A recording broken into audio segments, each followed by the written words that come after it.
Teacher Education Prayagraj, College of Teacher Education. Welcome to our official channel. नमस्कार, city Prayagraj के YouTube channel में आपका स्वागत है। मैं रंजना, प्रवक्ता सिटी प्रयागराज। पहले के वीडियो में हमने जाना कि तनाव क्या है, बच्चों में तनाव के क्या कारण हैं, इसका प्रबंधन हम कैसे करें। तनाव प्रबंधन, एक कदम शांति की ओर। तनाव वह स्थिति जब आपकी क्षमता पर भारी दबाव पड़ने के कारण जो शारीरिक मानसिक खिंचाव या असहजता उत्पन्न होती है उसे तनाव कहते हैं। तनाव शारीरिक और मानसिक प्रक्रिया है।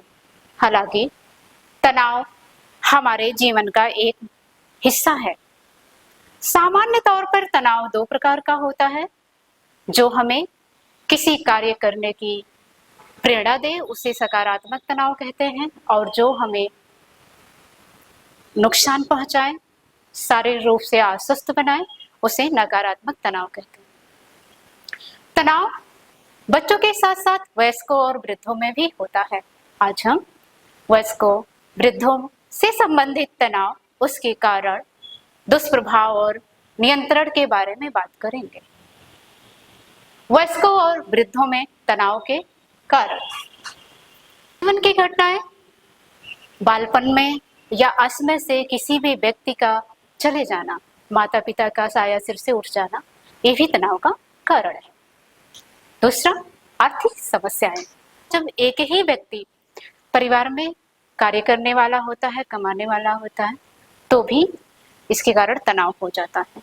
सामाजिक समस्याएं, जब हम अपने परिवार के स्तर को समाज के अनुसार मेंटेन या उसके अनुसार नहीं कर पाते हैं तो भी तनाव होता है।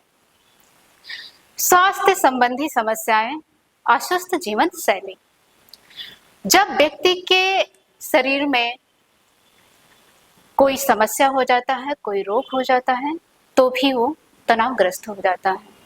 क्योंकि एक तो वो शारीरिक रूप से अस्वस्थ होता है, दूसरे अधिक से अधिक खर्च उसके बीमारी में होने लगता है।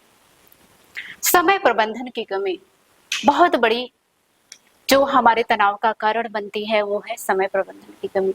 जब हम किसी कार्य का प्रबंधन करके उसको करते हैं तो हमें तनाव नहीं होता, हम तनाव से मुक्त रहते हैं। डिजिटल और सोशल मीडिया, सबसे ज्यादा ये अगर देखा जाए तो वयस्कों के ऑफिस में, वो कार्यस्थल पे ज्यादातर वो डिजिटल उस पे कार्य को करते हैं और सोशल मीडिया पे समय बिताते हैं, जिसके कारण उन्हें तनाव का सामना करना पड़ता है। सोशल मीडिया का अत्यधिक प्रयोग, जैसे जब बुजुर्ग हो जाते हैं तो वो अपने समय को यूं ही बिताते हैं सोशल मीडिया का उपयोग करके या डिजिटल स्क्रीन पे समय बिताकर। इसके कारण उन्हें हेडेक होता है और समस्या बढ़ती है और तनाव का कारण बनता है। अकेलापन और सहयोग की कमी, ये सबसे ज्यादा समस्या जो है घर के वृद्धों में होती है, क्योंकि जब वो घर में बैठ जाते हैं तो उनको ऐसा फील होता है कि हमारा कोई सहयोग नहीं कर रहा और अकेलापन होता है, तो तनाव का कारण।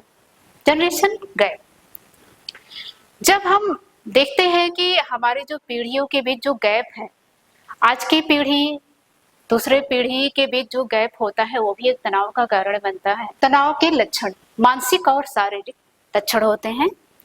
मानसिक रूप से देखा जाए तो चिड़चिड़ापन, ध्यान केंद्रित करने में कठिनाई, चिंता और स्थिरता का अभाव। शारीरिक लक्षण में सिर दर्द होना और अस्वस्थ रहना, नींद की समस्या हो जाना और हाई ब्लड प्रेशर।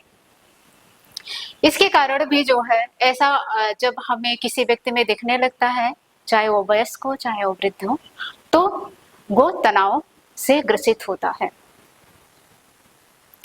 तनाव के जो लक्षण और होते हैं, आजकल जो आम समस्या देखी जा रही है वो उच्च रक्तचाप है, जिसके कारण व्यक्ति का जो शरीर है या तो बहुत मोटापे वाला हो जाता है या बहुत कमजोर हो जाता है। ये भी लक्षण तनाव के ही हैं। वयस्कों और वृद्धों में तनाव प्रबंधन के उपाय।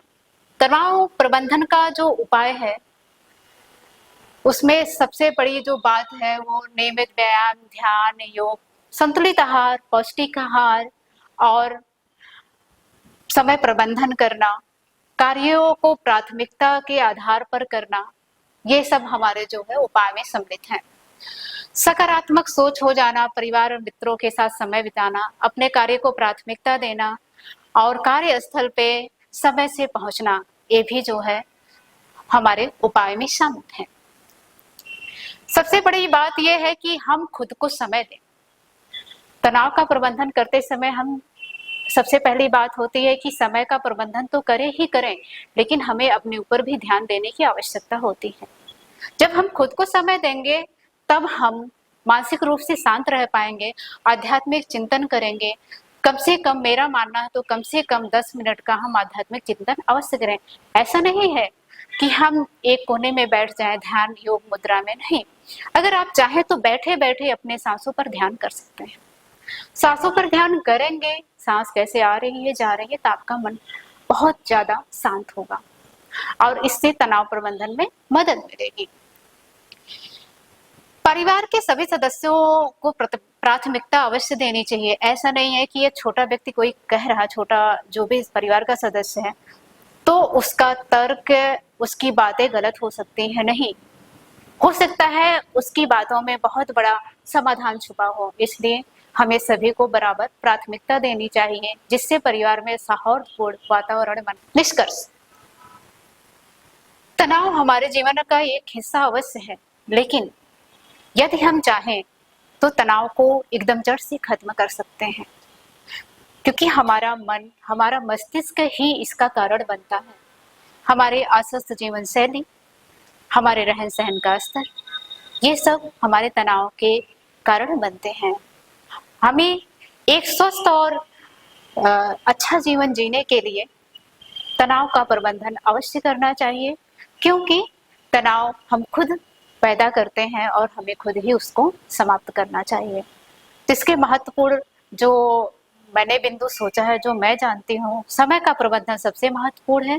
दूसरा है अपने आप को समय देना, ध्यान लगाना, नियमित योग और व्यायाम करना, साथ ही साथ संतुलित आहार लेना। इससे क्या होगा, हम स्वस्थ भी रहेंगे और मस्त भी रहेंगे और खुश भी रहेंगे।